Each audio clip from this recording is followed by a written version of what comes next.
Shalom and welcome to part 2 of a two-part video series on Psalm 1.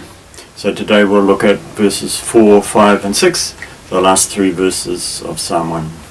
So here we have Psalm 1 verses 4 and 5. Lo ken harishachim ki im kamotz asher tidfenu ruach. Al ken lo yakumu resharim bamishpat u hataim beredath tzedakim. So lo ken, not like this. So the first part of the psalm has just talked about the lot of the good, and here we come to the evil. Lo ken, not like this, the wicked. So we have ha, meaning the, and im making plural, and the root is resha, evil. Ki im again, as we had earlier in the psalm. Kamotz, like chaff. So the good were mckerras, and the evil are kamotz. Mckerras, like a tree. So think of a solid and useful tree, whereas the wicked are kamotz. And notice the similarity in the sound, both ending in the same letter, and making quite a contrast between a tree, a solid permanent tree, and chaff that blows away. Grain was threshed to break apart the good grain from the husk or the chaff, and then it was winnowed. And winnowing meant you stood in a high windy spot and you tossed it in the air so that the chaff would blow away and separate itself from the good grain. So you might ask, what would be a modern equivalent? Maybe we could say like plastic packaging that goes straight into the rubbish. Now, it may jar with people to hear it expressed in modern terms like this, but doing this is always a useful exercise because it forces you to think about what it really does mean and what kind of force it has. And so the modern equivalent, at the risk of changing it by transporting it into a modern environment, of course, which is not, in some ways, not a desirable thing to do, yet it is, because it can give us we can appreciate what it means and the force of it in the same way as the original hearers. So to them, chaff is something that just blows away, it's totally useless. To us, plastic is exactly the same. We just tear it off and throw it straight into the rubbish bin. So that's why I say it's always a useful exercise to think about a modern equivalent to help you understand where it's coming from. Tamotz, the chaff, asher tidfenu ruach. It drives it. In fact, it goes in with there. And the wind drives it away. We would, in English, we'd have to add the wind drives it away. Al ken, upon this, or because of this, for this reason, lo yakumu, and the u ending is third person plural. They will not stand. This tells us that it's third person, and the u makes it plural. They will not stand.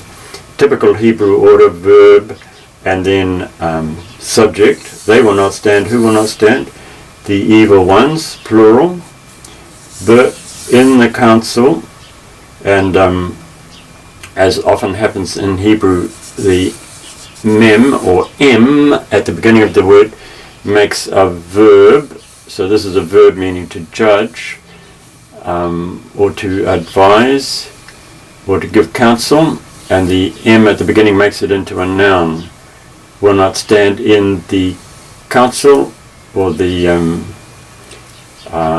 assembly, you could almost say, and sinners in the council of, and again the original H ending becomes T because they're in construct, linked in construct, and we would have to supply the word of in the council of the righteous. With regard to this verse, Kidner draws attention to Isaiah 2, verse 10 to 21. Okay, so that's verse 4 and 5. Now we'll look at verse 6. Verse 6, Ki yodea Yahweh derech tzadakim v'derech reshagim toved. So toved, it will perish. It's an imperfect, so we translate it here with future. Wicked, again plural, and the of comes in. And or but. Here it's contrastive, so we'd probably translate it by but. Note that the aleph here has no vowel assigned to it, no vowel written under it. This shows that by the time of the Masoretes, the scribes who put in the vowel sounds, by about 1000 AD, this aleph was no longer pronounced in this word. But David probably did pronounce it, and if we add a vowel, we can see how it makes a better pair with Yodiar. The same number of, it would have the same number of vowels, and two of them the same. Yodiar, To'aved,